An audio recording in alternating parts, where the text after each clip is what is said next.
And keeping with that trend, we have Dave in Vienna, Austria. You're on with Jenna and Matt. How are you? Hey, hello. I'm doing well. I can't believe you took my call first. It's awesome. I think you called from the farthest distance away, so I was more worried about your long distance bill than anybody else's. Well, Skype is a good thing. Yes. Yeah, there you go. So what do you got for us? I wrote it down so I don't make a big jumbled mess of it. So I'm just going to read it quickly. Well, not too quickly, I hope. Basically, my question is, what can atheists like me do, or what are atheist groups like the ACA already doing in response to the real harm being caused by belief in God and prayer right now? And I'm specifically talking about large prayer gatherings in this time of the coronavirus. And I could give like 5 examples just from a New York Times article a couple of days ago. And I'm just wondering, do we call local or regional or state officials or senators? Do you call the news? Can some organizations take some sort of legal action against the churches and pastors endangering the public, or at least call for the pastors to be arrested for engineering a massive public health hazard? And I know we can't gather in protest because that's irresponsible and irrational. Yeah, so it's a great question. It's a real issue. And I think all of your suggestions are viable, apart from whether or not we can. I mean, like, I can't file charges against a church. Instead, I could attempt to sue them for various things. But the best thing to do is to call the local authorities if you know of a gathering that violates whatever the protocols are in that area, because not every area has the same protocols in place. Austin is now with a stay-at-home order until April 13th, but that's not true everywhere. And if somebody's having gatherings that exceeds either the local or national restrictions there, then the best thing to do is to notify the authorities. And perhaps I'm fully supportive of the notion of contacting the news media to say, hey, why are we sitting here at home? Why are, these other organizations, being essentially quarantined, but these prayer warriors can go out? And it's not just like, here's a church. There are Shane Isgreg, who is the new co-host on Atheist Experience. I saw him linked to somebody that's doing the faith healing stuff, and they're actively encouraging people to go ahead and meet and seek healing because God will protect them. Tony, these things need to be reported. He says they're blessing handkerchiefs, and that a healing virtue will go on them. And you got a Reverend Spell in Louisiana who's going against the governor's orders, gathering 1,000 congregants.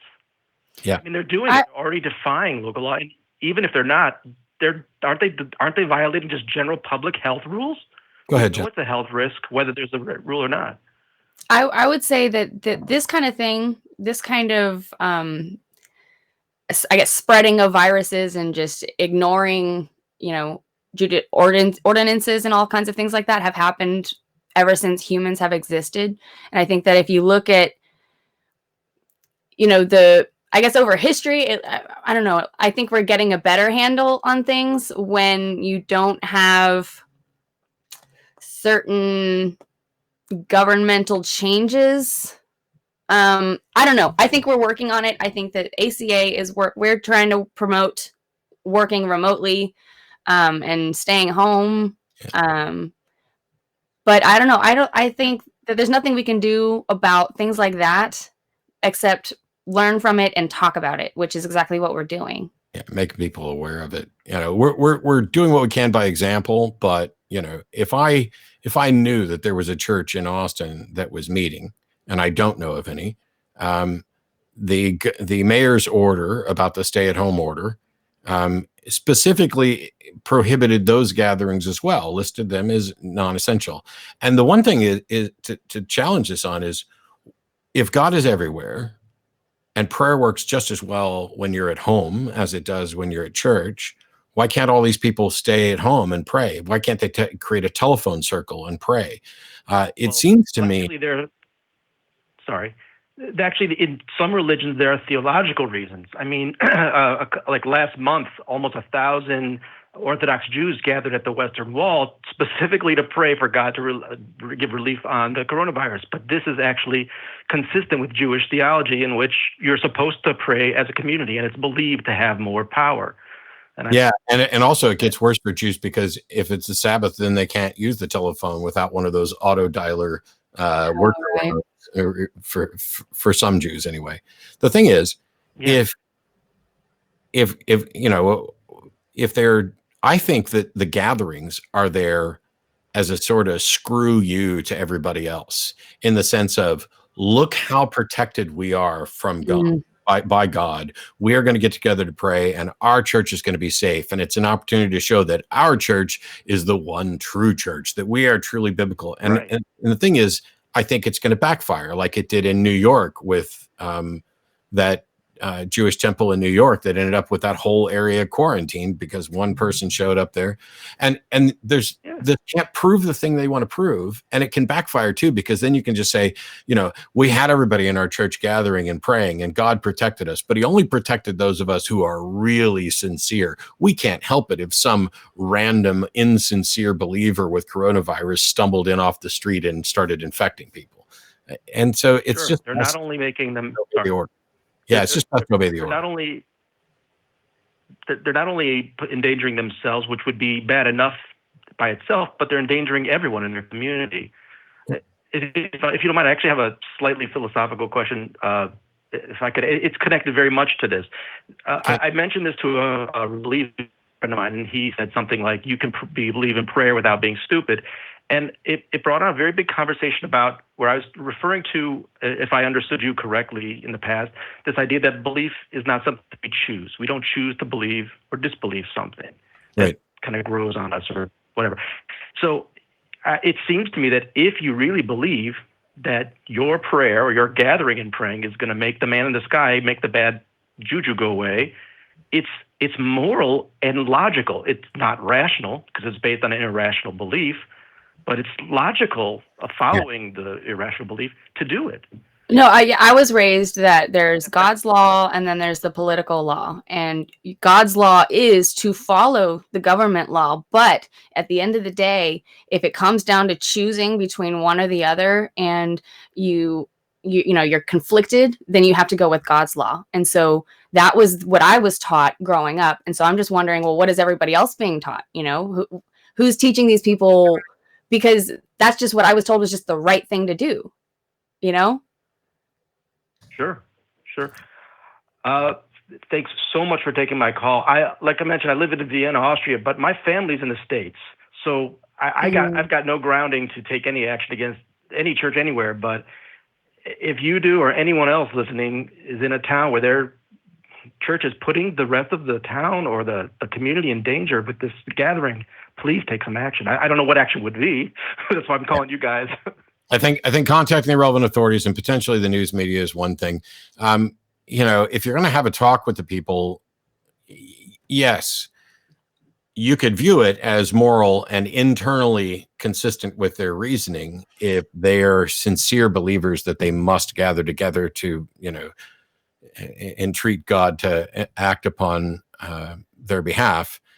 If they're Bible believers, you can also go to a couple of different passages in the Bible, like Romans 13, where it says to obey those who rule over you. There are no authorities apart from what God has appointed, and your leaders have been chosen by God, which is also convenient when they try to claim that, a particular leader is the Antichrist, because even if it were the Antichrist, it's still a leader that's appointed by God, according to the Bible.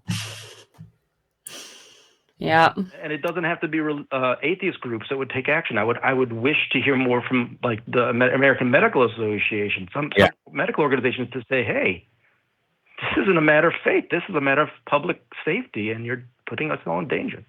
Yeah, it's another thing is that that people are selective about who they hear it from. Like, for example, I was having a conversation with somebody that I disagree with on a lot of things, and I asked them. They were telling me something about this bill that was trying to be passed, trying to give everybody money for the coronavirus, and I was told that that Nancy Pelosi ruined it, and I was like, well, let's talk about what actually happened. Like the facts of it. And this person didn't know the facts.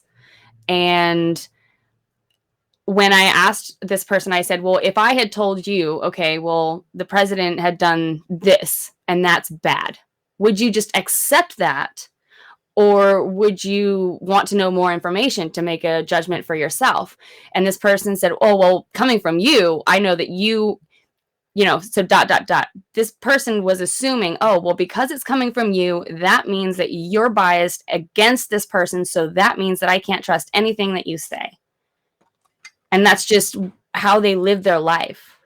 That is literally argumentum ad hominem, to say that, you know, because I don't trust you, I can't trust anything you say.